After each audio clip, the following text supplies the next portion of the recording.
Hey there, what's up, and welcome back to the podcast, everybody. Not going to be long here this morning. I just want to say thanks for listening. Thanks, everyone, for the great turnout from Miss Robin McCrae a couple days ago. That was a great podcast, one of the best live podcasts I've had. This one's not live. It's Mother's Day, and I got a couple of family events coming up this week, so I didn't shoot one for today. So this one's going to be one I recorded a couple weeks ago. Amazing nonetheless. I gave a big intro in the actual recording, so I'm not going to say a lot about him in this particular lead-in. Alien abductee, the UK, really fun guy to talk to. Nonetheless, you'll love him. Russ, is it Russ Kellett? Yep, Russ Kellett. He's coming up in just a couple of seconds, but just want to remind everybody, please, if you're watching this on video, check out bobbydizzle.com for all ways to listen to it on the audio app. iTunes, Google Podcasts, Spotify, of course. There's a dozen, I think, or so on there. Check out bobbydizzle.com. They're all there. And I'm trying to promote the audio portion. I don't get as many views on there for some reason. Maybe people just don't work out or take road trips. Either way, it's okay. Just I'm thankful for everybody that watches and listens. Slowly growing. Got a bunch more subs in the last couple of weeks. So please subscribe. Please share. If you like this stuff, let me know. Hit me up on Facebook. I'm still at the Bobby Dizzle Podcast for now, and I'll always have that page. That page's name probably will never change. Well, so without further ado, here's our guest this week. Thanks for watching. Please share. Please subscribe. BobbyDizzle.com. Here's Russ Kellett to discuss alien abductions from the UK, all the way across the pond. Thanks, everybody.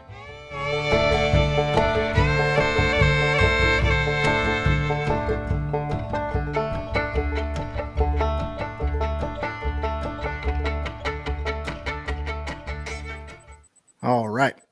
Nice little harsh transition there. But welcome back to the Bobby Dizzle Podcast, everyone. Thanks, everybody, for watching. If you're watching it right now, please subscribe and share and tell other people to subscribe, because I'm trying to blow up, and right now it seems like we're stalled. But that's not your problem. It's my problem. Please subscribe, and any way to like, follow me, and listen to me is on bobbydizzle.com. That's right there. I know I point to it every time.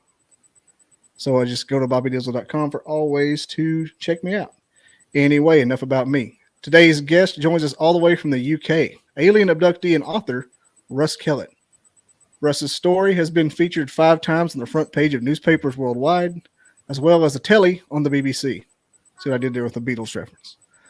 Since the abduction, Mr. Kellett has suffered a great deal of pain and trauma and has a dream of living one day without this pain. You can find his story, all his different appearances, his book, at ufoparanormal.tv. Russ, how's it going? Thanks for coming up with us this late at night. Yeah, okay, Bobby. I'm always around at this time. Yeah, it seems like you were. You had no problem with it. You're like, yeah, I'll come on. I'm like, whoa, I would definitely say no to that. It's way too late. So I've got your, I read your article here that's on your profile picture. Let me bring it up here. Pretty interesting. I skimmed it. I read it when we first met. And let's see if I can find it here. Yeah, here we go. Here's your article. And all right, I was abducted by aliens, right? Yeah, that's some time ago. That it's pretty neat. Is this the original, the one and only time you were abducted, or just one of the times? No, that's just one of them. Sort of like a 4-hour show. For all the abductions, it's a lifelong experience or experiences or abductions. Okay, I saw it was on a motorcycle. Like, wow, that's it's got to be intense. Yeah, mostly on my motorbike, on scooters, in my home, in a car. Sort of like whatever they want you, they'll find you. So when did it all start? Like, give us the rundown of it all. When did it start? Wow. Or just your story here. I know it's an interesting story, but if you want to tell it. I've been interested in this subject since I was a child, basically. The first experience I had was something which was what you would call strange. And I don't know to this day what it was as such. I was looking for Christmas presents up in my grandma and granddad's bedroom. And I was about 4 years old.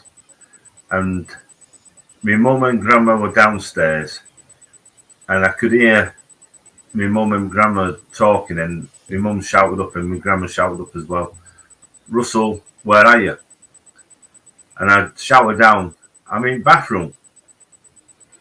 And I wasn't. I went in my grandma and granddad's bedroom looking for Christmas presents because me and my sister knew that that's where, Santa Claus dropped us Christmas presents off. You know what I mean? Before Christmas, if you know what I mean. Oh yeah, I know my parents' hiding spot too. So anyway, I thought I'd better move because obviously they wouldn't be right happy finding out that I'm messing about, looking for presents upstairs. As I'm coming past the window, my mum shouted, "Come on, get down," And I noticed this figure walking through the gate and coming into the little sort of like backyard. And it was like in a grey, silver like jumpsuit and an helmet. And he stopped and I looked and I sort of like waved like that, And he put his hand up, and at that time my mum, sort of like shouted in, "Come on, get down these stairs now, what are you doing up there?" And when I looked again, he was sort of like moving backwards, and now he was turned and he was turning around and walking behind this silver object, which I thought were a dustbin. I thought it was a dustbin man at first, but obviously with a crash helmet on, and this thing juddered and it went up. So I looked like that, thinking, wow. Then again, my grandma shouting, "Come on, get down these stairs." So I went out of the door, went into the bathroom, and then I went downstairs and shouted, "Yeah, I'm coming," Now, people have said, "Well, did you tell your mum?" And, and I said, "Well, would you have?"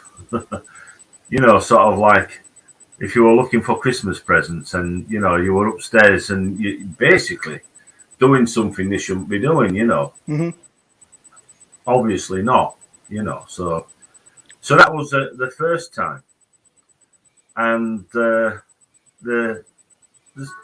things that happened, I'd seen UFOs and I'd been to my first meeting at about 15-year-old with a friend from school. And to be quite honest, it wasn't for us. Everybody were wearing suits and ties and what have you, and we felt like fish out of water, and we're learning more about the person that had an abduction experience. We were wanting to see, pictures and photographs of UFOs and, and remember, this is back in like 1978, So a couple of years later, no, a year later, say, I'll go to that part now, where we were down playing, well, let's call it hide and seek, down back streets where we lived. And I'd, as usual, been first one to get caught. And I was walking up and I sat down up at top of the road. And I was sat and there was a big nail, 9-inch, sticking out of the ground where there'd been like a garage there.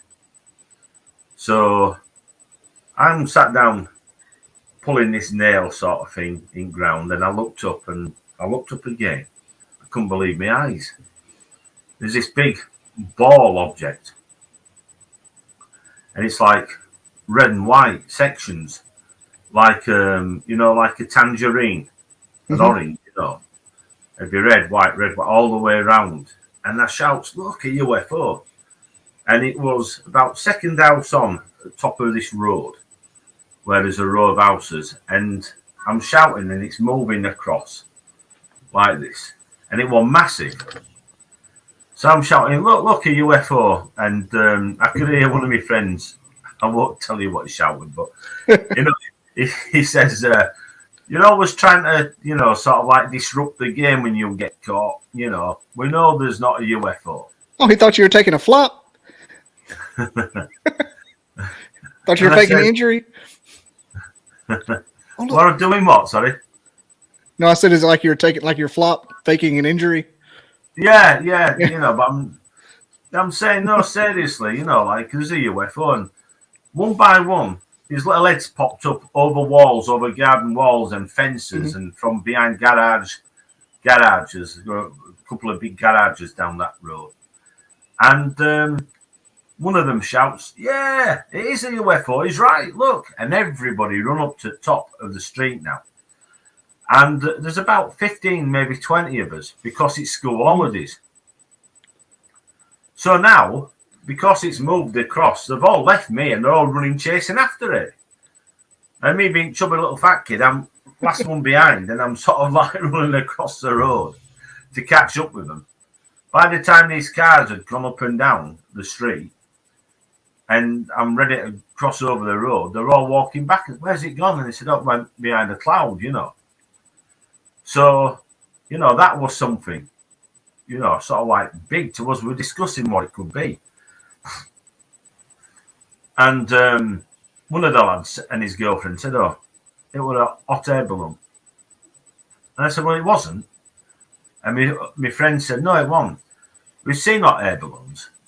2 weeks ago, 30 came across. There were 30 of them. Unbelievable sight, And I said, you can see more a teardrop shape, and you could see where the tethers come down around and hold the basket, Yeah. This was perfectly round. I said, there was no basket. There was nobody. Did you see anybody in a basket? So we turned it around on them. Yeah, we're trying to make us look silly. Where I said, did you see a basket? I didn't see a basket. Did you? I didn't see one. Because we want one. So anyway, how fast was it moving? It wasn't moving fast at all, and it was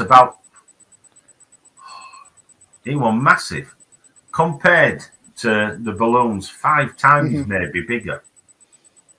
Yeah, you can tell a hot air balloon if it's not. There's no mistaking something that's not a hot air balloon. No, you can't. You can't mistake it. This is what we were saying, So anyway, one of my friends turned around and said, "You're going to have to call this day something. You're going to give it a name where we've seen it." And I said, "Well, I saw it when I was sat there. And there's a nail sticking out of the ground. Why not call it Nail Point?" He said, "We'll call it Nail Point." Now, about 15 years later, I had opened a shop. I used to do a lot of paintballing. And I manufactured paintball clothing and outdoor clothing. You said paintball? Clothing. Like the paintball gun? Okay. Yeah. Gotcha. So anyway, it was one of these things where I've got this shop and walked in. I hadn't been open long, but my friend, I hadn't seen him for 15 years about. And he says, "Russ," and I says, "All right, how are you doing?" He says, "Yeah, all right, this your shop?" I says, "Yeah." First thing he said then was, "Do you remember Nail Point?" I said, "How could I forget it?" So that must have had some effect on him to remember. I was going to ask you if maybe in that area, if that had like everybody talked about it for generations, or it was something everybody still talked about to this day. Yeah, well, I basically, I'd set up a UFO group, and he joined it, him and his girlfriend, and she was a copper, she was police, and she was all right, really. And so we went out on the investigations, and there were a few things we come across, landed flying saucers that had come down in quarries. At night time, and what have you. Very strange things going on, Anyway, so that was when we were about 15 years old, So I was 16, I'd left school, my mum and dad bought me a motorbike, a trail bike, a Suzuki, and proviso was that, you know, I behave myself, keep out of mischief, don't drink, don't do drugs. I've got a job, go to work, and come in at a reasonable hour. And I'm thinking, there's a list of my long here, Mum. You know, sort of like. But you know, anyway, so I remember I'd been to see a couple of friends, and I'd gone to this area where we did trail bike riding. Well, I tried to do it. I used to fall off more, you know what I mean? But Oh yeah, anyway. those things are easy to fall off of. Anyway, I always chicken me because, you know, but loads of flying up in the air, 20 foot up in the air, there were, and I'm just sat there watching them thinking, flipping it. And there were 4x4s as well that used to go there. So anyway, I'd watched a lot of people. I've been around circuit myself, although it took me a couple of hours, but it took somebody 15 minutes where, you know, so I'm on my way home now. And I used to get in for 11 o'clock on a night, sometimes a bit earlier, but usually around about that time, you know, just to make sure that, you know, we're up for work the next morning. Anyway, I'm coming home and I'm going past this particular spot where Druids used to live. There's a halter up there, sacrificial altar, so to say. Oh, the Druids, huh?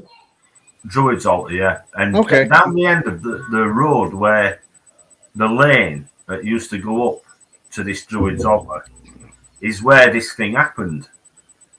And I'm flying up the road, and the next thing in front of me is this like tunnel. It's a bit.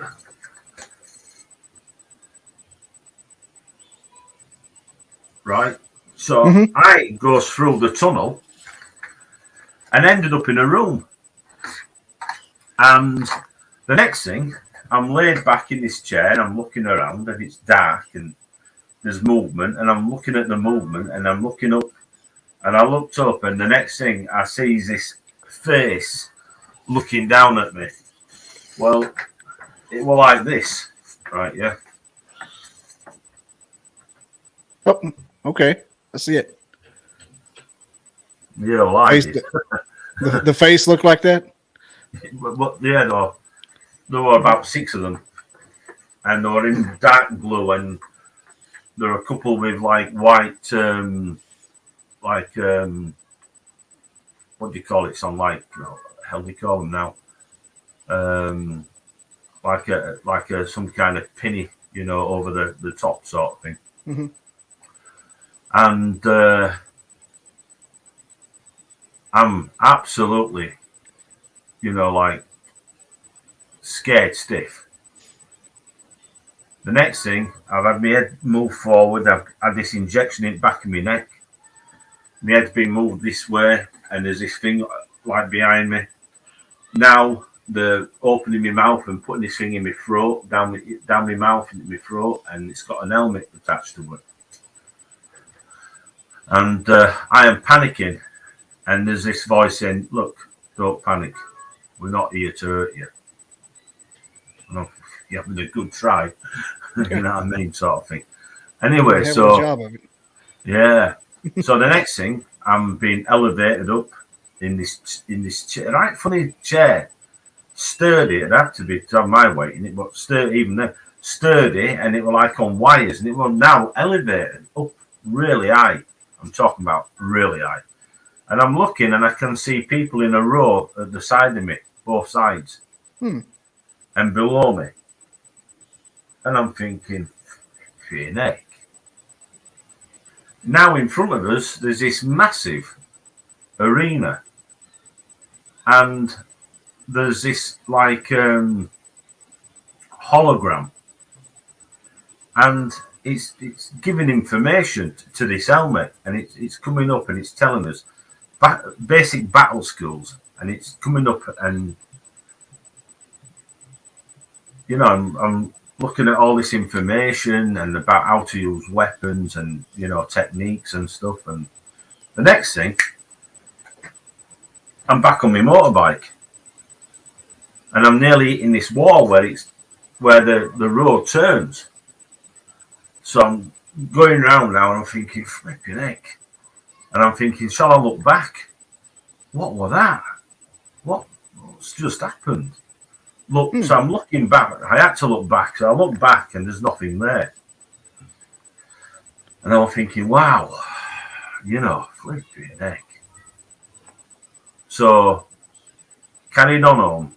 So I get home, come through the gate, I can into the yard, turn my engine off and put it on stand, and I'm going to the door, and the door's locked. And I'm thinking, it's locked at this time. What time is it?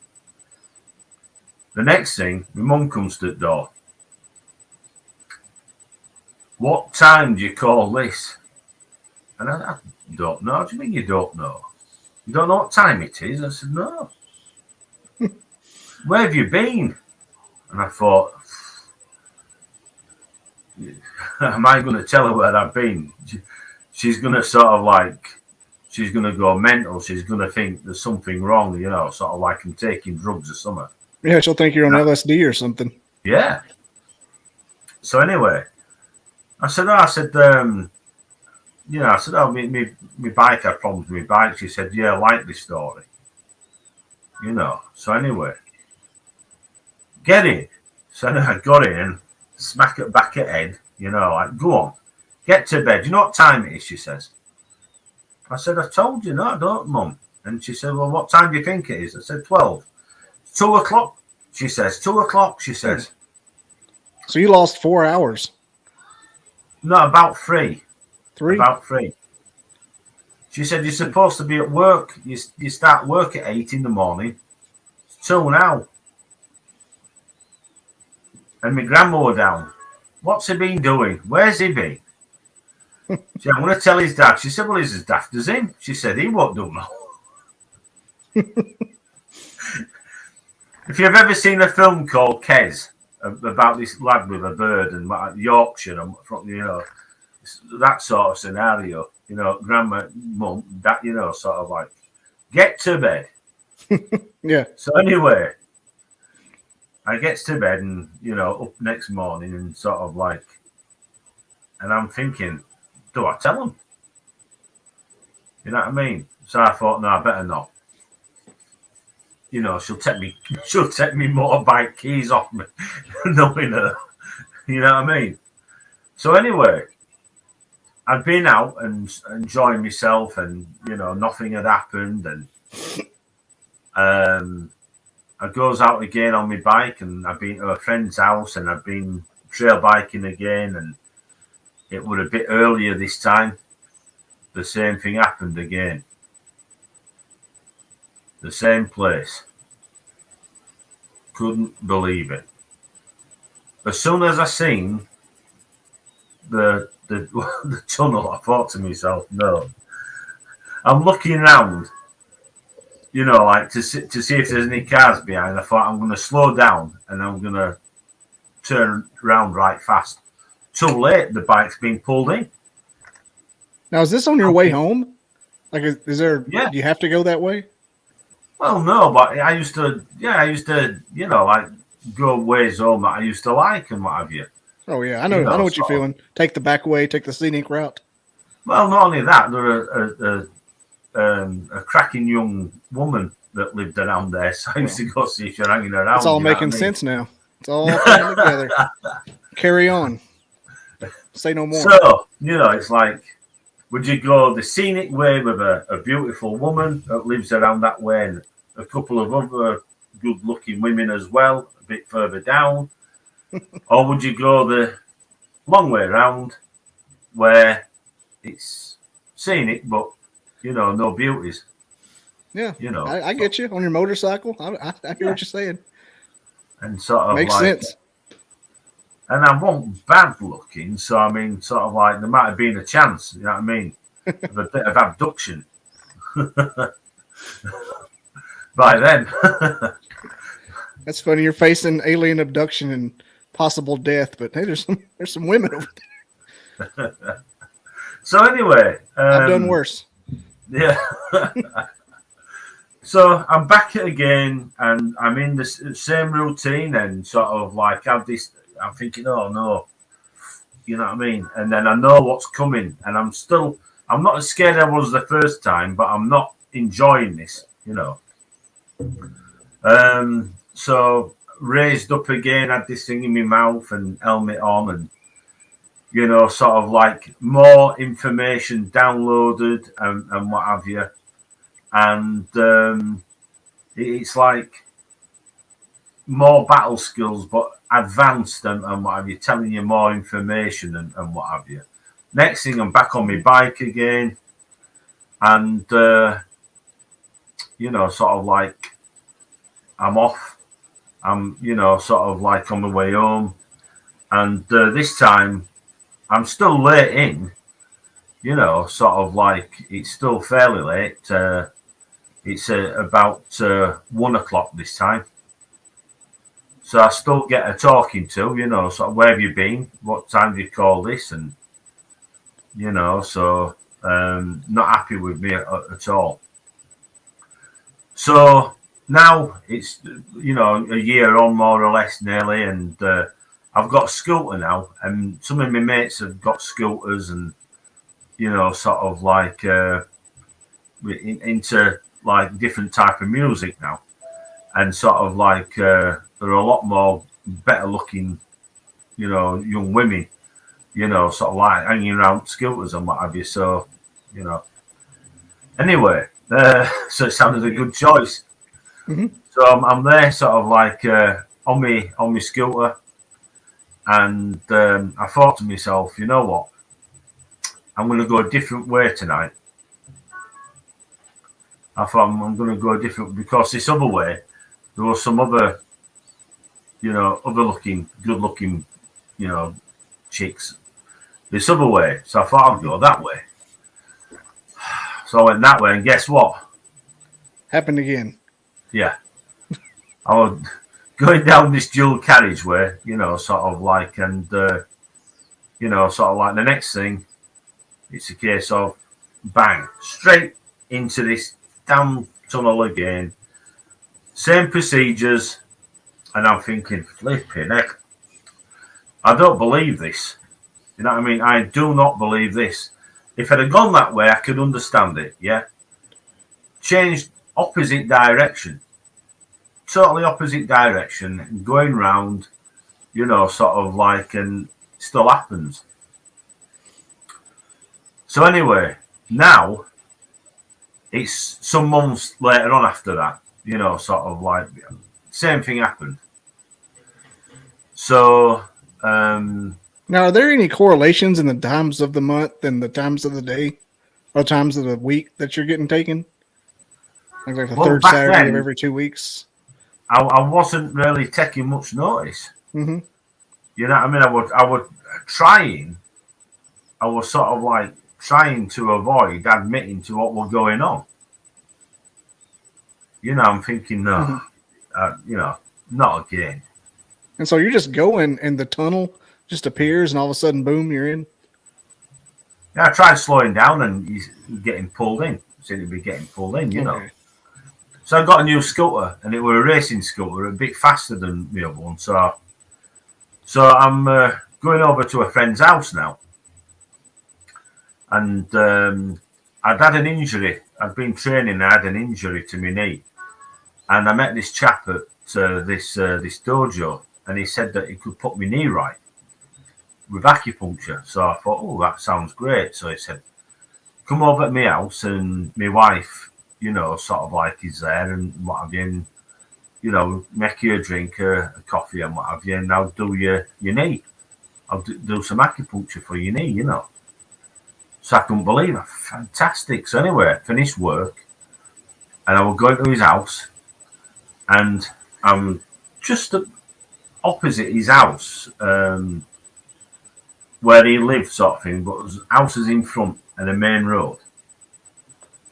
And I noticed something walking up on this like raised hillside where all these big trees are.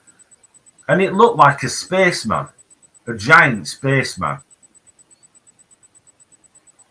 And I'm slowing down, and this car's behind me. So so I thought, right. So I pulled in, and I'm watching. And because I pulled in, I couldn't see it. Where, you know what I mean? And it had gone behind this tree, this big oak tree, and it was nearly as tall as this oak tree. So I'm sort of like, just cannot believe what I'm looking at. So I looked around, no car. So I took off again, and I'm looking, and it's gone behind this tree, so I hadn't come back out. So I turned right, went up to this estate, and called at my friend's house anyway. So I knocked on the door and ringing bell as well, sort of like, and he comes to the door. And, all right, Russ, he says. So it's all right.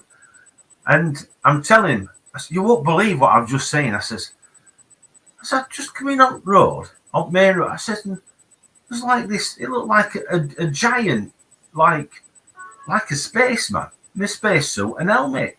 Went behind one of those up there near Druid's altar again. And he says, oh yeah, we get a lot of that round here, that sort of thing. Come in, you know. I'll a lot of that. What the hell does that mean? He said, we have a lot of that. Well, thanks. Yeah. Just happens. You know what happens. What he's saying is it happens a lot. What he told us when I went in, he said, right, I put kettle on. He said, but we'll do your knee first. Because it's best not to have any, you don't drink before. And you don't have alcohol or anything, you know. Mm-hmm. So I had that. So I was talking and having my knee done. And he says, over years we've lived here. You know, sort of like 20 years, he said, we've seen all sorts. You know, sort of like UFOs, flying saucers, like giants, like these giant creatures, like Bigfoot sort of thing, walking up there. These balls of light landing over there. Beam of light coming down when he went in his garden with his wife, when they were doing some gardening. And they live outside of locks, you know, these keys, these locks, you know, like for narrowboats.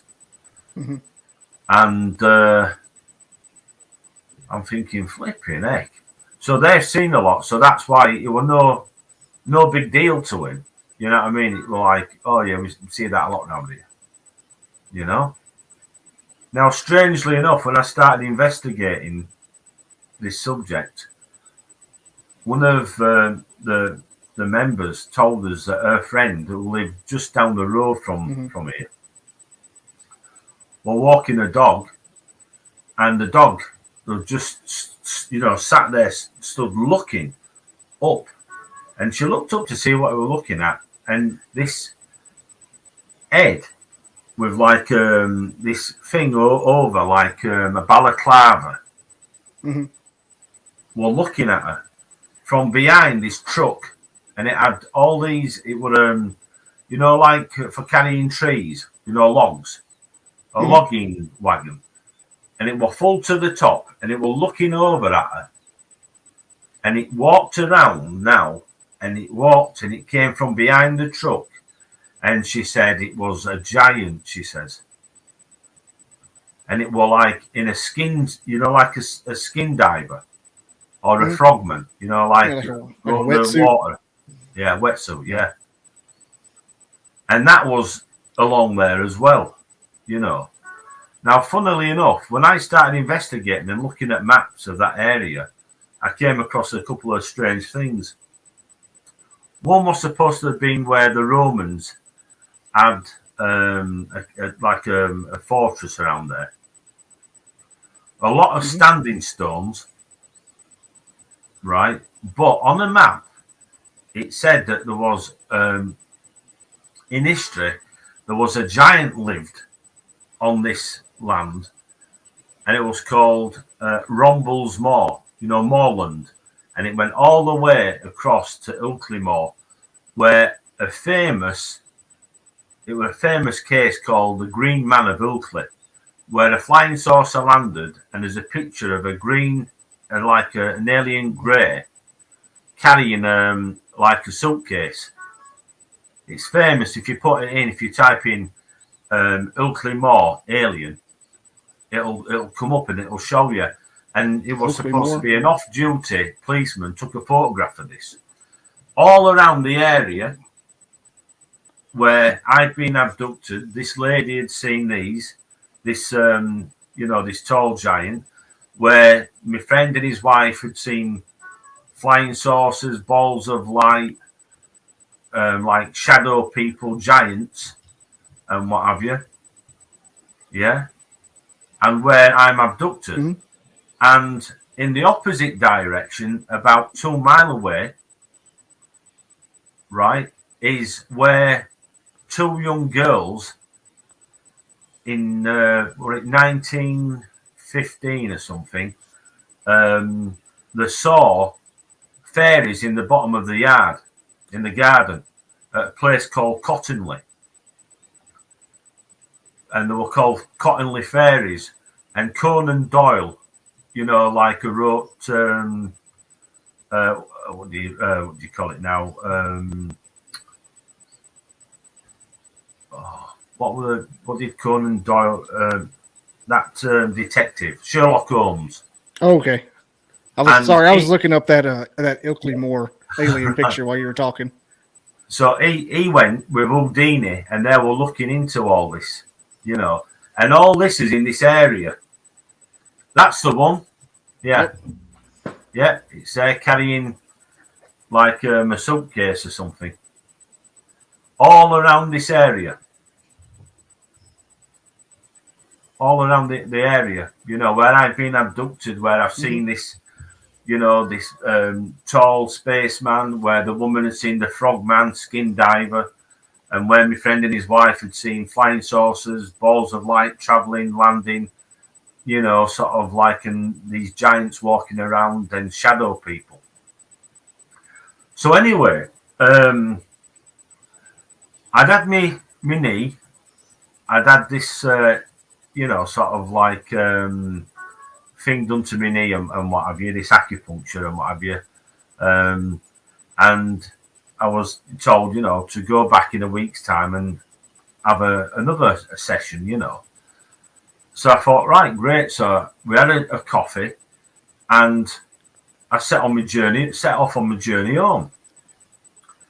So again, it was a case of, right, which way do I go, left or right? And so I thought I'll go this other way. I've been before, and there's a dual carriageway on a faster scooter, and I will go down there and what have you. And so I did. The same thing happens.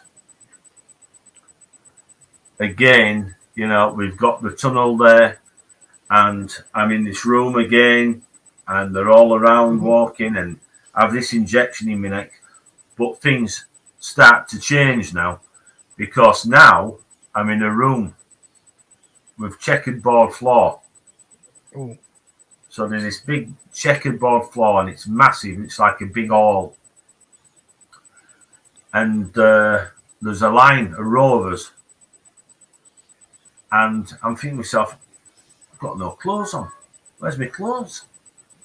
The next thing, it's like mist all around us. And I'm looking, sort of like. And then there's this heat, like we're getting dried then.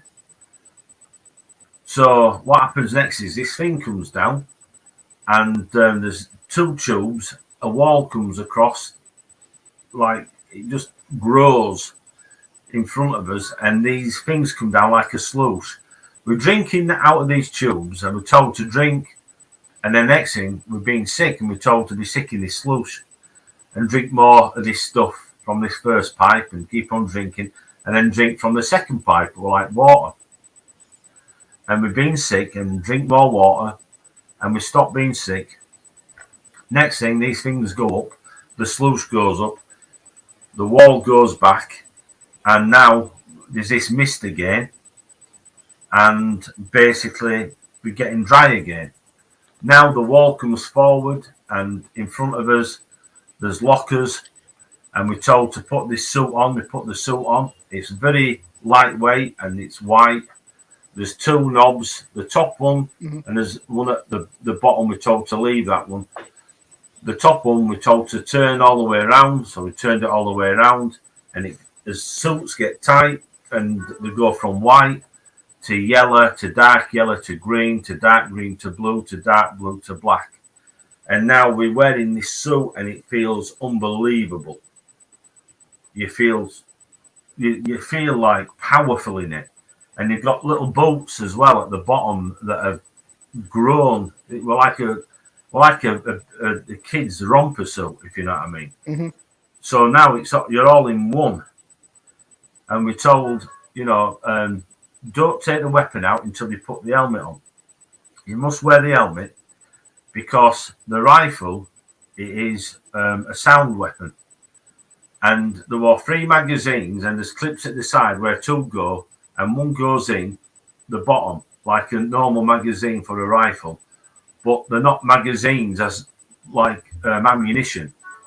And what it is, they go in and it powers this unit up. And you turn the power at the side, right? Yeah, and for 1 to 10. And what it does is the aliens that it shoots at, what we shoot at, I should say, when it hits them, it implodes. The sound makes it implode. Later on, we get another tactical weapon underneath the rifles, which are laser cannons as well, and that's for destroying more than just the aliens. It's the human type creatures, and for destroying like if someone came at us like a tank or one of their mobile units, it'd blast them with the laser weapon, the laser cannon. So we've got. Were the other people in that room? Were they humans too? Oh yeah, there were rows of us actually, and then we're told to turn. We've got his helmets on his rifles, and over his shoulder, and we're told to turn left, and these things come up from the floor, like pillars with like balls on, like crystal balls, and it powers up all the way up to these crystal balls, and then the crystal balls start hovering, and the 2 of these pillars go down, and they're in front of us to the left and right, and we cup his hands over the top, and when you've done that, it tells you in your visor where you're going, and as soon as you touch and that comes up, you just disappear from this doorway, and that you're within seconds you're where it says you are, a location and what have you, and you can see, and you're told there's information telling you about the strength, the number of the aliens, sort of like their allies, sort of like, and you can ask questions, you can ask questions as well, sort of like, and there's your unit leader in front talking to us and telling us to get down and whatever, sort of like communications with them. And, sort of like, I goes out on my motorbike, sort of like on my scooter this time. And sort of like, this time I'm sort of like in a combat situation, sort of like with these, what look like massive 15-foot, maybe even bigger, some of them, dragon, half human, half dragon type of creatures. And some of them have got like European and Slavic looking, like Russian looking soldiers fighting against us for them. So that was real. They were real adversaries. It wasn't just like a video game or anything in a simulation. No, I wish it was. Oh, was it like on another planet, or where did it take you to? Yeah, well, the what you've got to remember is that all the planets in our universe, right? Yeah, in our galaxy and what have you, were all inhabited at one time. Mm-hmm. And there were a war, and this war has spilt over, and it's just carried on. It's carried on for millennia. It sounded almost like they were using you for military testing at first. Yeah, it did. Yeah, weapons. Yeah. But I mean, sort of like I have a problem with right here. Through the helmet coming off when I wore battle conditions and what have you, and a weapon went off and caused me to have this, like, burst my eardrum. So I have this massive problem with me right here. Have there been any other people with this same type of abduction around the world? There's one or two. I'm you just into like the last fighter or something. I'm just coming across people now that say that they recognise me with being on TV and on internet. Sort of like being on YouTube. I'm getting people now saying that they recognise me and that they've been in my unit. That's crazy. It sounded almost like Hunger Games when you first described it. Take you in there in training, showing you different moves. Games sorry.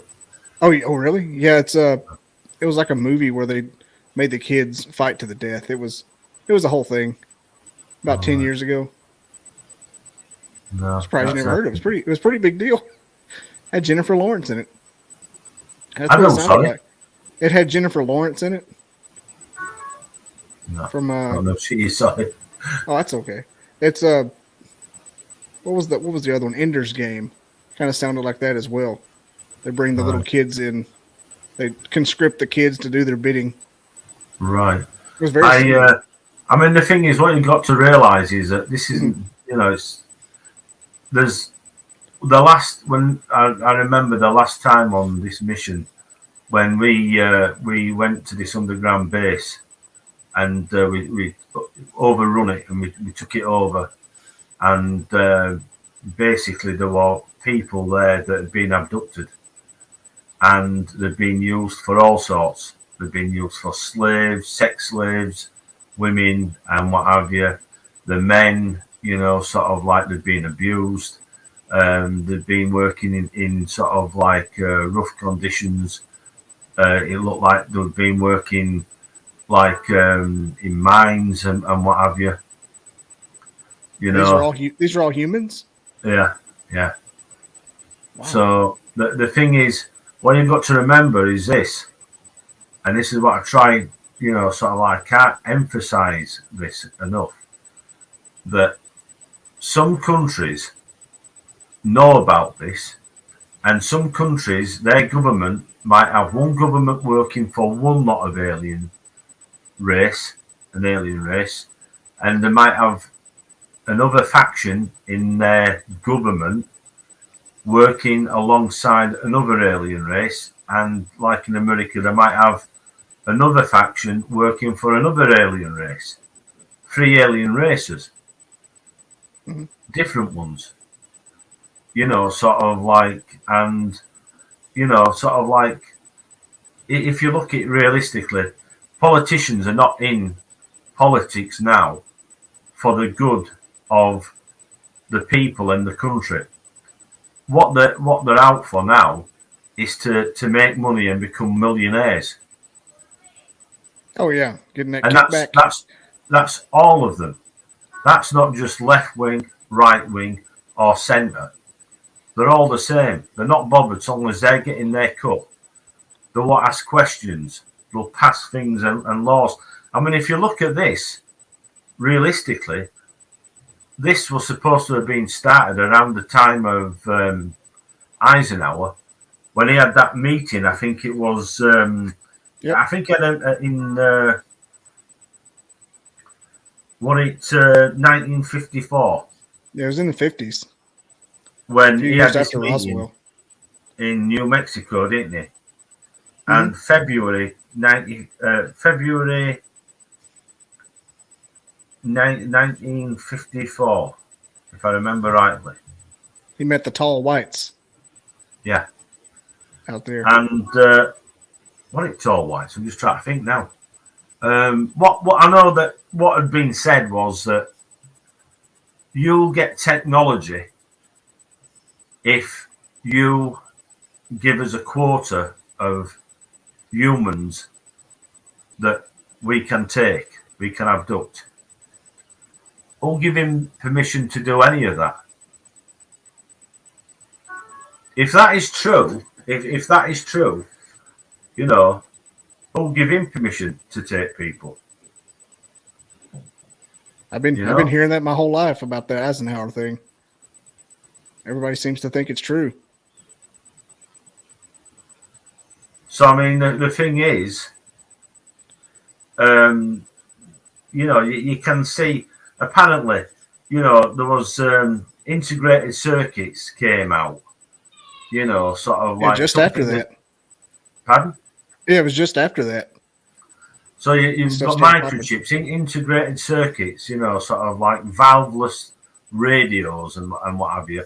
We got some as silly as it may sound, Velcro fastening, you know, sort of like, you know, and the other materials and what have you, you know, sort of like which didn't exist. I always heard the Velcro came along as the solution for anti-gravity for the space program. But yeah, that would check out if it came from that particular trade-off. Yeah, because they use, you know, obviously they're traveling through the universe, so you know they must have. I mean, the uniforms that we use are very similar to that. They're just, you know, like just fasten up on their own, more or less. Mm-hmm. You know, I've always seen a lot of consistency with the suits. There's always been a lot of consistency with the suits when I talk to people. Yeah, the silver and the tight. The bottom. What happens is that when we, in a situation, in emergencies, if we need, you know, goose, you get out of easy, right? Yeah. So if you have to get out of a situation and there's no way out, really. Right, you're sort of like you're hemmed in, and there's nowhere to go. What you do is you turn this knob round and you press the button in, and what happens is we disappear. Right, yeah, we can walk through solid objects. You can do it another way. You'd have to turn, but it's best to turn the dial. But you can just press it in and walk through a wall or a tree or whatever solid object and come out the other side. Keep on walking till you come out, you know, and then let go. And as soon as you let go, you'll reappear and you'll be just walking normal. I once saw somebody come through a wall and his hand slipped and it was halfway through a wall. So can you teleport when you do that, or is it just like you're just moving regular speed? Can you travel when you're invisible? Yeah, you can walk. This is a slowed down version of teleportation, but it's to get you out of a situation. The reason why we use that form is to get you out of situations where, like I say, if we were hemmed in one time and you know, there was nowhere we could go. So we had to go through these walls from this building out, and you know, like, and we've been and go through some big trees and what have you. You know, like to get us out. Oh yeah, I do. Yeah, when you talked about that, the cloaking, the going invisible, is when you said that, we always discuss when we talk to the Bigfoot people about their ability to cloak and go invisible and go behind the scenes. Do you think that's the same technology Bigfoot uses? Yeah, of course, yeah. I mean, the thing is, what you've got to realise, I mean, over here, you know, we have cryptozoology looking at similar things, Bigfoot and dogmen and wolfmen, and, you know, there's all sorts of things like alien big cats and what have you that have been seen, which I've been investigating for a number of years. But I've been really busy and I couldn't get out as much as I wanted to be because I'd become ill. and I was working on a book about a battle that took place with aliens in North Wales in 1974. So a lot of what I was trying to do, I couldn't do. But I know that what I've come across and what I've seen, like these balls of light, that we travel by these balls of light. And every time I have watched a program where they're investigating, there's a team investigating, what do you call it? Investigating Bigfoot, right? There's always like these lights that turn up in the woods, and they're around. And the next thing, when they get close to these lights, they just disappear. There's always two lights. We travel between the two lights with his hands like so, like with his hands cupped like so. Let me just see if I can show. I might have a picture here somewhere. That's interesting. Because I talked to a fellow in the woods in Minnesota that described the two lights in the woods. It's always two lights, and I'm thinking when I seen this, Russell Summit they call him, and there's a woman. She's dealt with chimpanzees and gorillas and stuff. Oh, Jane Goodall? No, Maria. Is it Maria something? I'm just trying to think. They call her now.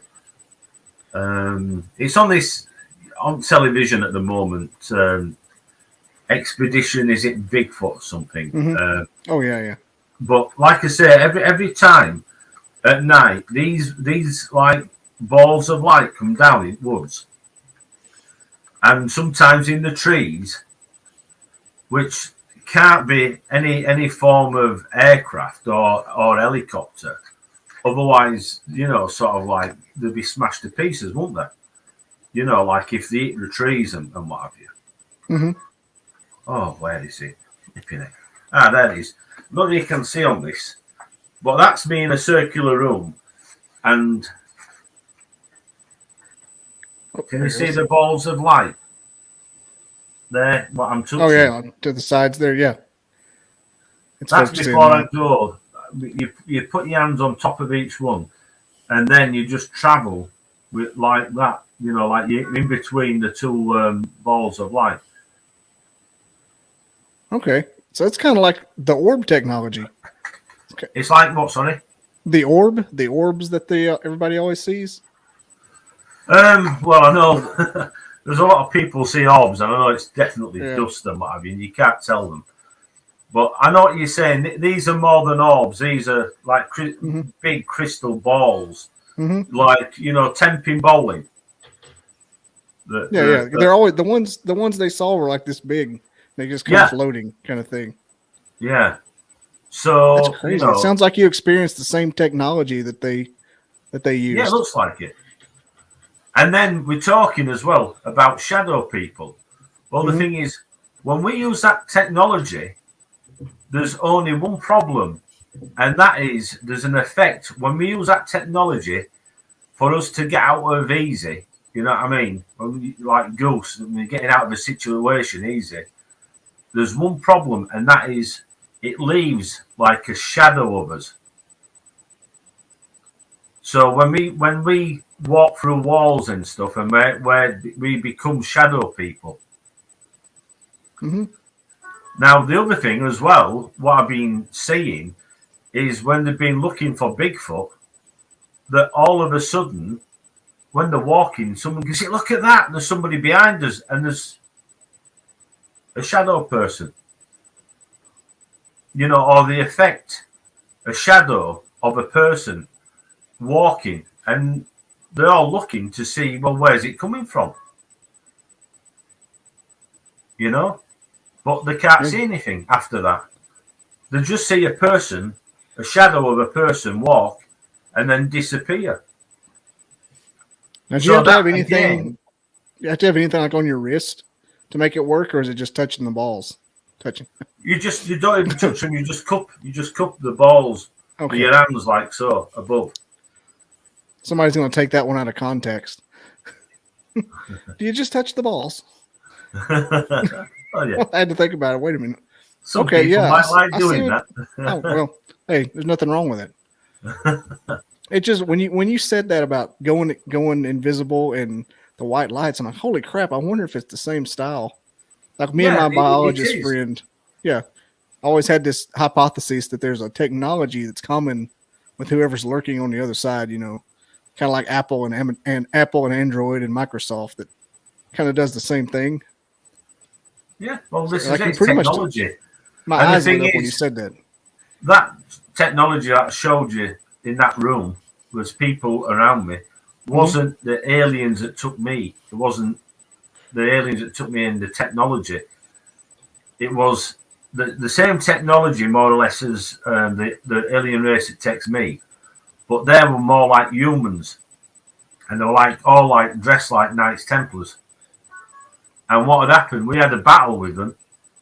And I got captured because I got shot in the back and my helmet were halfway off. And I was saying, is my communications not working? And taking my helmet off to tell the unit leader. I'm saying, unit leader, can you hear me? You know, there's somebody down there. I says, you know, and there's supposed to be non-humans. There's supposed to be no humans on this planet. But yeah, I said, what I've just seen, I said, over there, there's a human. And he had a gun and it jammed and I could have shot him and I didn't. So I'm saying, what's wrong with you? You know, what's wrong with communications? Can't you hear me? And I got shot twice. I got shot in the back by the person when he unjammed his rifle, shot me, and my own member of the team shot me with a sound weapon when my helmet were half off. So that's why I had the problem in my ear. They left me, my own unit left me, and I was taken back by these, what looked like knights. And they said, you know, the only reason why you're alive is because you didn't shoot him. He could have, you've seen it. And they let me off and they took me back to the planet and they left me there. So they were dressed like Knights Templar? Say again, sorry? You said they were dressed like the Knights Templar? Yeah. With the cross on their chest and everything? Yeah. That's crazy. And they weren't human to dress like it. They were just... No, they were human because I made a comment and I said to unit leader, I said, look, you know, like there's humans on this planet and there's not supposed to be. You know, having said that, there are aliens that look human, but you can always tell there's quirky bits about them that they're not like us really. Like the tall Nordics, they're not human. They might look it, but they're not, and you can tell by looking at them that they're not human. Like the ones, you know what I mean? Oh, I understand. They're kind of tall and have like one thing off. They're just not, you know, they're just not right, you know. Got that uncanny valley thing going on when you look at them. Yeah. And there's some like Slavic race that are not Slavs, and they look to be like some kind of aliens as well. They've got right square, you know, sort of like faces, and you know they're. I'd be in trouble for saying that. I think it's insane that the Knights Templar would be there.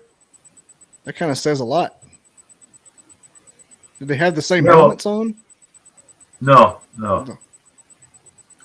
They had the crosses, and they were calling each other brother. You know, like what we call, you know, unit leader 1, 2, and they're calling each other brother. And I turned around and I got whacked in the head by one of their members with a rifle butt. So they had rifles too. They didn't still have swords. Yeah, no. But well, there's a funny thing about swords and about lightsabers, where they got the lightsaber from, apparently. But anyway, no, I just made a comment like, oh, it must be a big family. If he's your brother, he's your brother, and he's your brother. You know what I mean? Mhm. And sort of like bang, sort of like don't speak out of turn. Oh dear. So, but yeah, This is wild. I could talk about that technology part for a while because that's almost like linking them together in my mind. I just I talk to guys and they tell me stories like your story and other guys' stories from Minnesota, and like I link them together with patterns and commonalities, and that's the first time I've ever heard like a behind the scenes of the well, the like a thing is, I'm used to listening. I'll be honest with you. Mhm. I've heard super soldiers talk, right, and you never get any. You just go around in circles. You listen to one super soldier who talks, and he talks the same and tells the same story as the Mhm. next super soldier that turns around and talks about exactly the same in a circle, right? Yeah. And the thing is, they never tell you anything about the weaponry. They don't tell you about the uniforms. They don't tell you technology. You know what I mean? It's like everything is just repeated what somebody else has said earlier in a book or whatever. And that, I'll be honest with you, I was talking about this and I can prove it in 1996 and 97, 98, because I'm in the newspaper and we were going to make a film, right? Yeah, about all this, and it never happened. So instead, I wrote the book, and obviously the book happened. But I was talking about, and I was told you can't talk about aliens with weapons. It don't sell magazines. I was told you can't talk about this in front of witnesses. An editor of a magazine said he could not put my story in the magazine because I'm talking about aliens with weapons and fighting amongst all this lot that's going on against other aliens. And that was the editor of a magazine over here in front of witnesses. My dad, one of them, turned around and says, sort of like, if you give him all these videos and stuff for his magazine and stories, your story, which is more important than all this nonsense that's in the books, and he's not putting your story in. And that's the funny thing about my dad as well. He had something happen with his workmates Mhm. where he had his back turned to his workmates on a break, early hours at morning, and this torpedo-shaped object went behind and went into a cloud, and he missed it, and he was fed up that he didn't see it. Right? Yeah. Told me mum and told me when he came in at 8 o'clock in the morning about what he'd missed and what his brothers and his workmates had seen. But he were in a nuclear test in Germany in 1956. I've got pictures of my dad wearing in tank crew, and they're all wearing these special, it says atomic umpires. And I've got a picture of the atom bomb going off as well, where they're what? Really? Nobody knows about this. Atomic test in Germany. I didn't even know they did those. Nobody does. That's what I just said, so I've just told you now. So everybody will know now. Yeah, it doesn't shock me because everybody's got them now. What else have they been doing? What, the Germans? No, this one, my dad. He wasn't German. Oh, I was going to say. I know they did some stuff in the 40s. He were in 8th Royal. Oh dear. I'm not sure what the Germans did in the 40s. Yeah, but I'm more interested in what they were doing, and so like how comes nobody's talking about it? Oh yeah, it's been covered up. Sort of like wow. It makes you wonder if the same bunch that came over here with the Operation Paperclip were still operating underground over there as well. Well, they're probably underground in America. Oh, totally underground here. We got the Operation Paperclip in the town I'm in. That was built by Operation Paperclip. Really? Yeah, that's the reason I got a job. What, your parents German? No. No. Well, Actually, Well, my granddad is. probably about 30%. Most people are. I mean, sort of Yeah. like, this is it, isn't it? Immigrants coming from around the world, but we're all the same. I'm Viking originally. Mm-hmm. I'm Norse, like where we came from. What about that UFO story in the UK where those soldiers saw that light in the woods come down? Rendlesham Forest? Yeah. Don't interest me. It I've doesn't. heard far too much nonsense over the years. It don't interest me.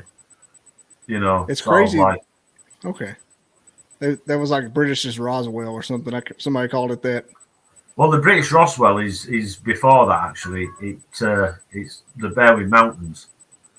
And that one, my second book, actually. The British Roswell. I've got the same book twice. I was surprised when I started looking into this, how much stuff went on over there as far as cryptids go and UFOs go. I didn't realize it was that active. Oh, we had the before Roswell. We had in 1945, we had a craft land in Kent, and the suspicion is that they were looking for Winston Churchill, and they found a way. It was some kind of like the technology what we use to take Winston Churchill to abduct him in 1945. I think they might have been working with the Nazis. No. The Nazis have developed this technology. I've got a report on it, and it tells you where it happened and everything. And I'm still researching it. I'll tell you more about it later on. Okay. But the British Roswell is the Berwyn Mountains incident. It happened the 23rd of January 1974. And it's in North Wales. And I've been investigating that for nearly 30 years. So I'm getting to be a bit of an old git, as we say. Okay. So I have got all that night's police logs, major incident logs. And there is nothing that has been said on television, and you can watch, Ancient Aliens, and they're always on, talking about stuff, and they're coming and talk about this, and it's the biggest load of nonsense I've ever watched. The people don't appear in any of the information in the actual logs, the police logs. The names are never mentioned. The areas, where these people say that they've seen things, and none of these people that are supposed to be witnesses are mentioned in any of the files. And the start of this, the whole incident is supposed to be at 8:38, but yet somebody is talking about it happening at 8:32. So, we've got 6 minutes. Somebody spoke about this and contacted the police 6 minutes before the actual event happened. So there's some real discrepancies in any of this information. There's police saying that they were an hour away from this farm, and they went to visit the guy that owned the farm, and they knocked at his door 5 minutes after this happened. So if it happened at 8:38, 8:40, call it 8:40, 8:45, right? And they were an hour away when this happened. So how could they get from an area an hour away in 5 minutes? And it's all written down. It's all this is official police log. And it says... So it seems like they were almost there already. Well, 5 minutes, they're there. And they've come to this witness, and they asked to borrow his Land Rover. So, sort of like there's so many discrepancies, sort of like in, the times and the people involved in this. You know, and I've got statements from the men that saw the aliens in this field where the flying saucer landed. So, Now, what was you that know, event called? You said, say again, sorry. what was that event called? The The mountains? Bearwin Mountains incident. Okay. I typed in British Roswell and it was just the forest. No, just put if you put There we in go. British, if you put British Roswell Wales, it'll come up. I found it. The 1974. There it is. Yeah. You said Land Rover. I thought you said Land Cruiser. And I'm like, those didn't come out till later. I was like, Toyotas in the 70s? That was a time Dear. warp. Say again, sorry. I said when you said Land Rover, I thought you meant Land. I heard Land Cruiser. No. So I'm like, wait, Toyotas weren't around back then, were they? Wow. Yeah. So I was going to circle back before we wrapped up for the night. When you said that you were first abducted by the Druids, the Druid Temple, do you think that had any significance as to the area that was hot? Like, do you think Of course, Stonehenge? yeah. Yeah, of Do you course, think yeah. Stonehenge is Stonehenge like a yeah. portal? Yeah, I mean, and look at the history of, like I've said, you know, people seeing giants walking around, and there's, you know, and we're finding, you know, 10-foot, 15-foot giants, like skeletons. But what's happening? What we're finding? What I was told by somebody who were an archaeologist, right? And he said that there was a lot of the time, if anybody found anything, they was told to cover it back over.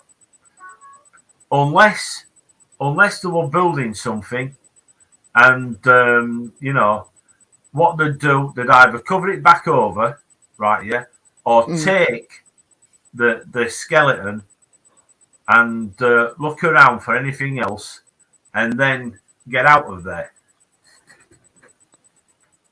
You know. Check this out. I typed in the Barwin Mountain incident, and you were in one of the images. Really? Yeah, I didn't even type your name in. Look. Oh, yeah, that's me. That's so my map. Hang on, go down a bit, because that's the original map of where it happened. Yeah. That one they right told there? me I couldn't use that, right? Yeah. They told me I could not use that in my book. Wow. Shell. Yeah, you were down on the list. I could not use that road map. Unbelievable. Looks like somebody has. What website's this on? North Wales Live? Oh, yeah, that's a load of rubbish, is that? Oh, no, that one. North Wales Live. Yeah, that's okay. Yeah. There's your map. Oh, that's it. Yeah, North Wales Live. Yeah. Somebody put something up, and it said that I was telling lies and all sorts. Well, good grief. Good. It's all unfolding, isn't it? It's crazy. I'd make a better than that up. Oh, dear. Oh, it's the same website. That's incredible. I have to look. I didn't even know that happened. I've always heard the British Roswell was the Barrishan Mountain. No. You see, the problem is people try to do things, and you know, you've got people in groups, and what they're trying to do is they're trying to make things, you know, sort of like better for them, and you know, get their numbers up and all this. Like, we don't need to. It was British Roswell, and it happened in 74. And you know, it was a landing, and it was a battle that took place. And I've got. Does it show you that piece of metal from the craft as well? What I'm holding. Is this it? No, that's a camcorder. Never mind. Yeah, I've got one just like that. Looks so familiar. Yeah, you got a whole list of things here. Check that out. Oh yeah. They're after you. Do you ride a Harley now? Is that what you changed into? No, I've got a GPZ Kawasaki and a GSX chopper 750. There's my man. Ancient Aliens. Good grief, no. You know, I've had two people on here that are on Ancient Aliens, and they contacted me, right? Yeah, and they wanted to use my story with that and his friend from England. Yeah, never been to the Berwyn Mountains. The next thing, him and that Nick Poper's both there talking about it. So they said, "Can we use extracts out of your book?" And I said, "No, you can't. No, nope, definitely not." I've often wondered how they find their subject matters. A lot of times they're just harassing regular people.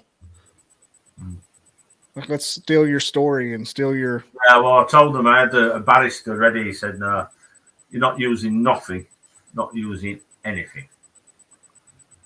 But not to worry. It seems like somebody like you could be like a pundit on there, not just a guest. I don't know why they won't. The problem is, right? Yeah, it's like I'm speaking from. If you have a look, there's all the video footage that I've been taking as well. You know, like me getting zapped by aliens as well. Mm-hmm. That's up on Flying Saucer Television on YouTube, and you can see me getting zapped by as I'm filming. I'm getting zapped by this ball of light, which is moving from right to left, and the next thing, there's a flash. And I feel this thing run up and down and up me, sort of thing, up and down. And took the camera. I said, "Come here a minute," because I was showing my friend, with me at the time, he's dead now. And I said, "Let's just check this out." When I rewound it, you could see in slow motion, like 6 balls of light come down and hit me. Well, come down where the lens is. So whatever's behind the lens is me, obviously, so that whatever's hitting the lens is hitting me as I'm filming it, sort of thing. And what channel was that on? It's on YouTube, and it's Russ Kellett, Flying Saucer Television.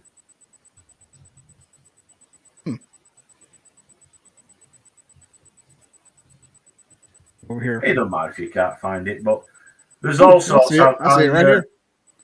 I've filmed a Flying Man as well. Flying Man of Queensbury, outside my friend's house. We were both talking, and I'm saying, "Look," went into the back of the car, opened the boot, and got my camera out and started filming it. I just caught it, went over, and it came down and it landed. And the next day I went down and took a photograph. I've got a photograph the next day where it came down, and there's a flying triangle in the sky. Cool. Now, let me ask you this: are you sensitive to any other kind of paranormal? Like, do you see ghosts? Oh yeah, Places like that. I know a lot of people. Monsters. Yeah, I know a lot of people have experiences with all three. Is calling my sister about. She'll not to say that she'll kill me. See your brother-in-law? No, my sister. Oh. Follows me around. It's incredible. Yeah, I found your Flying Saucer TV. Which video is it? Is it the Selby saucer? No, it's the Russ gets zapped. Russ gets zapped by. There it is. Very literal title. Yeah.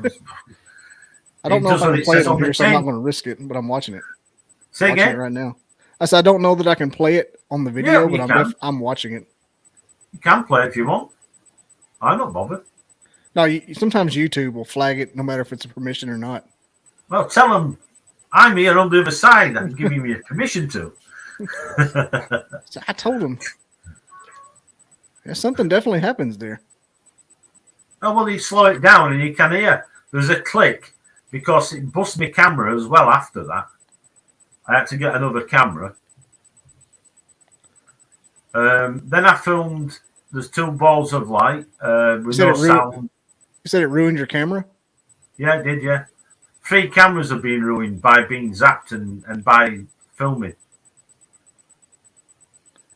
Where'd it go? Here we go. Where'd it go? Come on. There it is. There it is, yeah. Incredible. Bang. What can't speak, can't lie.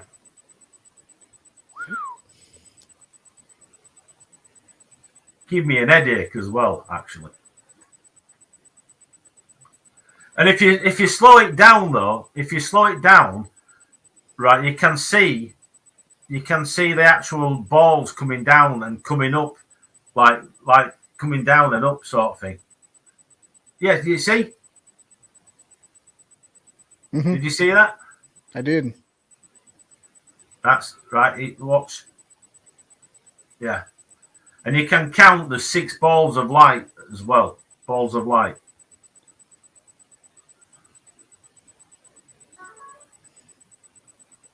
At first, So I now thought it you was. see- Yeah.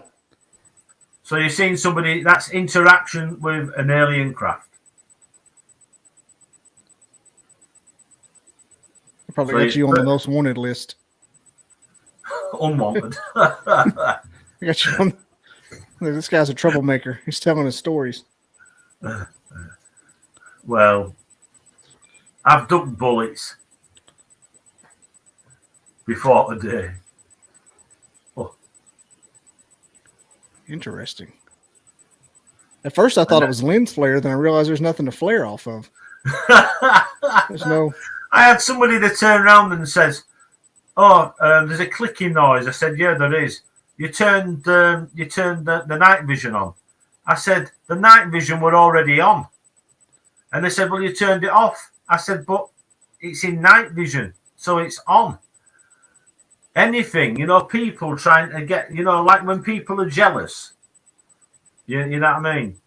Mm-hmm. They're trying to do everything to sort of like take it away that, yeah, I've been zapped by a UFO. What can I say? If the rest of that story is accurate, then it's being zapped by UFO seems totally plausible. Well, this is it. I mean, this is what makes my story about me being abducted and sort of like being zapped by aliens when I'm filming. I filmed 2 flying. If you have a look, it says flying triangles come out of Filey Bay. I filmed 2 flying triangles for 28 minutes. Came out of the bay where I live here in Filey, and then came out of the sea, and you can see cars and the road next to the wall, the sea wall, and you can see them 200 feet away from the sea wall, 2 flying triangles, and then they come out of the sea and take off. Everything. I film everything. Sort of like that phenomenon we're having here with all the Tic Tacs coming out of the ocean, stuff coming out of the water. Oh, but this is before. I mean, I was filming stuff before all this. Oh yeah, it's old news, is that? I mean, it's 2002 and 2004, I think.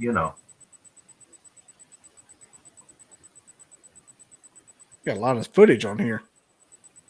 There's a lot that I had to take down because newspapers, I let newspapers use it for their online, like stories. Mm-hmm. There weren't anybody stealing from you, was it? Stealing your footage? No. Just taking it. Like, well, this guy won't care. Say again, sorry?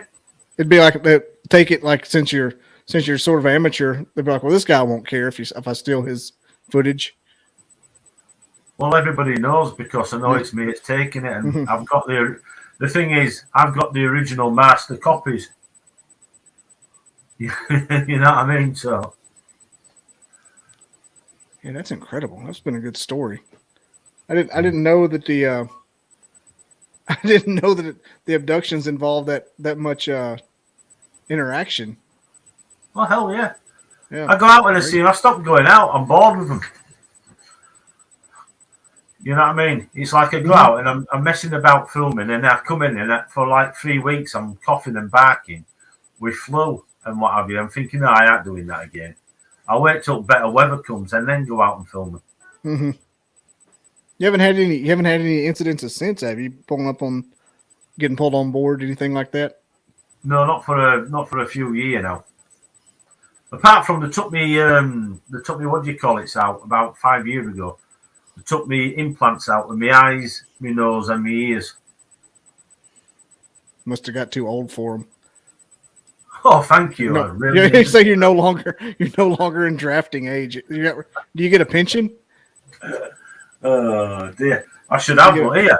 Before You get a long, fully I'll be in military retirement? another army fighting with Boris, won't I? If he has his way. Oh, you're young enough, Russ. You'll better come over and fight these Russians. No, You thank can you. you can use your previous experience as time served. Oh dear. Yeah, yeah. Good luck with that. No thanks. It's whatever happened with the Boris guy in England? He quit, didn't he? Oh, The Prime Minister of England, Boris. yeah. Well, he was binned, wasn't he? They kicked him out. Yeah. Nobody wanted him. Yeah, I forgot about that guy. Nobody wants this other one. That was the COVID president, the Boris. Oh yeah. That was rough. Well, it was. I mean, the thing is, what we know about it is that it was released, and it was released by the Chinese for definite. You know what I mean? So why didn't we go to war with China? If Boris has more or less give arms and is training, right? Yeah, the Ukrainians against the Russians, right? Yeah. How come somebody who brought it in and basically a biological weapon? And we know it was China, but they've said it was. How comes we're not at war with them? I think they did it on purpose, to be honest. Of course they did. That's the idea of it. That's why it's called a bioweapon. Yeah. My friend said it. I met a guy, started working with him, March of 2020. He goes, China released this to destroy U.S. economy because Trump was trying to kick him out of being the world superpower. So that doesn't look like a bad scenario at this point, or a bad hypothesis. Yeah, well, at the same time, I was talking about this happening and us meeting these blue aliens that were working alongside the Chinese, and their technology is unbelievable, worrying, in fact, very worrying. Did that Chinese got aliens too? They're working with the blue aliens, the tall blue aliens. I wondered if they did. Definitely. I fought against them, I can tell you. Seems like it's all just in the elite. The elite are all working with the aliens. No, every country is. Some countries are working with 3 different lots. Is that why? Do you think that's why? Sorry, I keep going on tangents here. But do you think that's why we haven't had like major world wars in a while? Since everybody's kind of working for. Everybody's kind of working for the same person. What is the point in going to war, right, and exploding atom bombs when you're getting rid of the things that you're wanting to sell? Like, the women, the slaves, and what have you. It's big money, is this?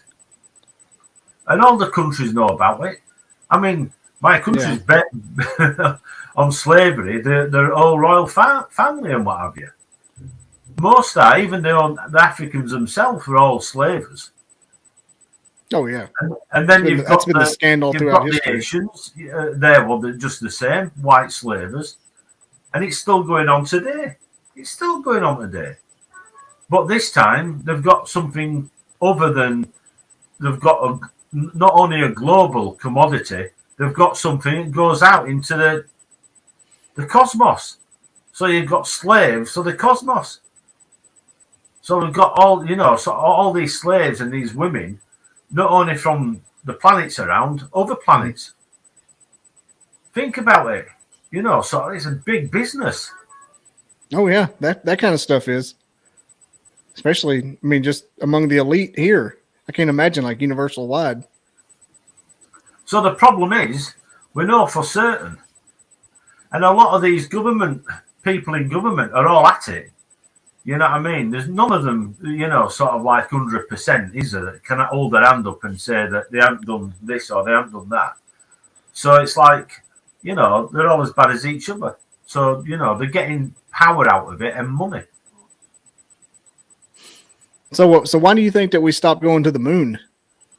Well, we don't need to go. On that same token. Sort of like we've been told to keep off, and there's been a battle on the moon, and like I said, the thing is, the Chinese have tried it on.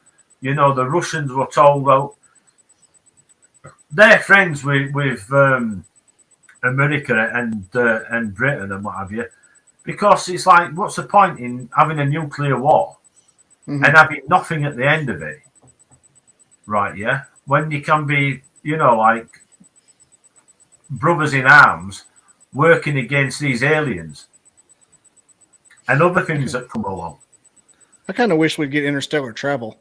We could like officially go to other planets. Maybe fake that we had a scientific breakthrough. Well, we can. I mean, there's time travel. There's the possibilities. I've seen things. You can make things. You'd have to take a factory and a foundry, a forge to make parts, and they can make them in things that what look like a big microwave. You know what I mean? They can reproduce anything in minutes. I guess more along the lines of what I was saying. I wish they would reveal that they can. I've kind of thought that they could with the 50-year rule. The government has 50 years more than what we think they have. So what they'll do is, when that 50 years is up, they'll slap another 50 years on it. Oh, yeah. I just don't know why they're keeping us out of it. Well, because they don't want you to know, because it's the ethics of it. If the slavery going on, and and sex slavery and children as well, but you've got to ask yourself, just what was it if Eisenhower did give them permission to take a quarter every year? What was it for? And we need to know this. Mm-hmm. And we don't need anybody else saying, "Oh, he said this." We want people that were there at the time to tell us. We want 50s? exactly.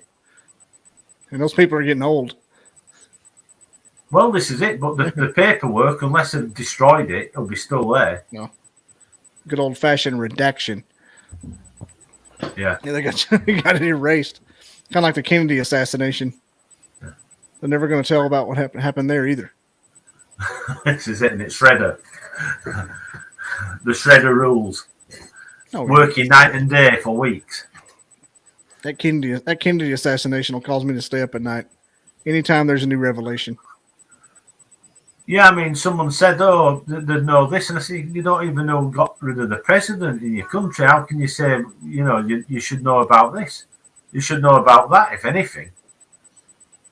But yeah. Will you know? No chance. No. Never going to know about any of that. We're gonna forget. We're gonna pretend that we're all some kind of primordial monkey. The people will be the people that wanted to know and that were around and what have you. Will be all dead by the time, and no people will come along and they won't even know who he was.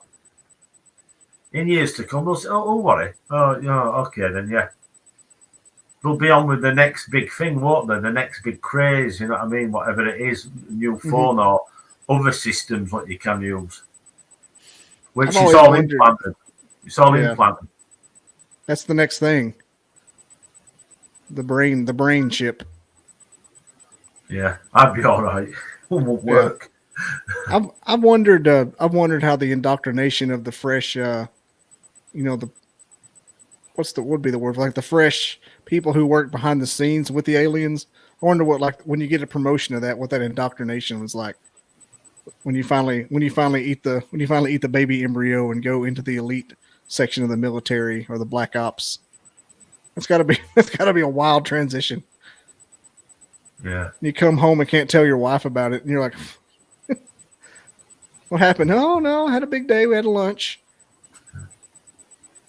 I know the whole time you just found out about aliens. Well, this no. Well, I'll say this: no, you're lying. You know what I mean? If you're not going to tell me the truth, don't tell me at all, and then they'll walk away from you. Say, "Oh, I won't tell you then." You know, Yeah, that's got to be wild. Like whenever the president campaigns on this one thing and he gets in there and doesn't do any of it. Like somebody said that they probably show him somebody said they probably show the new president a video angle of the Kennedy assassination that no one's ever seen before, and he gets handed his new agenda. this is how easy it is. Just look at that. You know what I mean? Yeah, Ooh. that was Bill Hicks, the comedian. You want to look that up? It's hilarious. He died in the 80s, I think, of cocaine. such is protocol. Mm-hmm. Yeah, he was a comedian in the 80s. Yeah, an American comedian. He's real funny. Had a lot of those kind of things, but he said the new president comes along. He's always smoking. Oh yeah. In his bits, and it's like his new president comes along, and they're like, "Yeah, man, welcome to the party," and take him to the back room and turn on the projector. He's so, and he says another angle of the Zapruder film that no one's ever seen. He goes, "And here's your new agenda," and that's why the president never does shit. Yeah, because they're not in charge anyway. No, they're not. This is what I'm saying. There's three factions apparently, and there's three factions in America working with three different alien races. I believe it. And I know that when Desert Storm and Desert Shield were on, when a flying saucer came down, the British were told to leave this flying saucer alone for Americans. Americans are coming to pick it up. You know? Really? I've never heard about that. Pardon? I'd never heard about that one. Oh, yeah. And all people not happy. Well, we're going to take it anyway, sir. We're going to take it. You know, so, no, you're not. Oh, yeah, I think we'll get it out of here before they come. Oh, you've got orders to leave it. You know, sort of like, we're taking it. You know what I mean? There was a cool movie about aliens in Iraq after the turn of the century, after the War on Terror thing. I cannot remember what it was called, but it was about like that, what you were describing just now. I can't think of the name. I watched it one time. It was on Netflix, and I think they squashed it. Yeah, I should imagine. What a special ops team going? I'm not sure what it was. I'm not sure it was American Army, but they went to Iraq, and there was like a cave that had an alien ship in it, and that was their mission. And were they taking videos of things flying around at night? One of them. Yeah, it was like lights in the sky. They would get the buzz. And was one of them half a racket, and he'd gone back? I'm not sure. I know there was like a scene in the beginning where they ran into like a crowd of locals when they first started the mission. I think I've seen it. Yeah, it was. And then they meet a guy in the mountains. Yeah, he's wearing an old British uniform. Mm-hmm. That makes sense. That does sound familiar. They met a guy like on the way. Yeah. I wouldn't say it started with an O. They were running and going down these holes in ground, and they were down in tunnels and coming up somewhere else. It was. I think I've seen that. Yeah, I think I've seen that film. It was popular. And then there's talk again of the giant, the giant of the caves in Iraq, isn't there? This red-haired giant were about 15 foot tall, and they threw a spear at one of the team and killed him. And I'm gonna try to see if I can find it.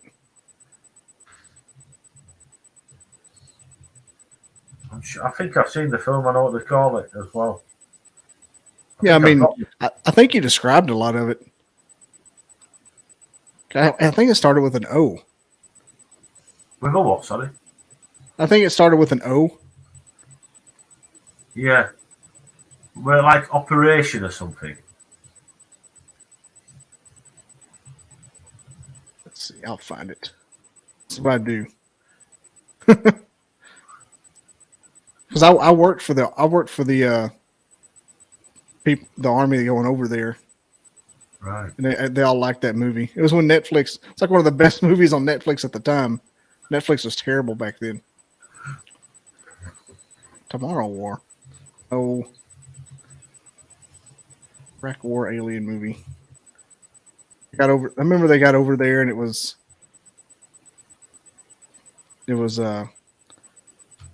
what's the word? They got Well, over there and they got a mission that was different from what they thought it was. That's right. Yeah, I've seen it. I know which one you're talking about. I am gonna have to go shortly. I've just realised what time it is because Yeah, I was gonna. It got the party got started. I'll let you go. We got to talk about that Bigfoot and stuff happens. Yeah, I appreciate it for being on here, man. I'll air this in a couple of weeks. Sounds good. All right, I appreciate it. Have a good night's sleep and.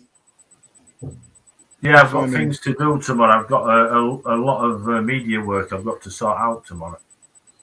I've got to go to kickboxing and hope my toe quits being numb. I stopped that years ago. I've got sciatica. I'm trying to work out. Yeah, I bust my knee. And all right, I will end the broadcast and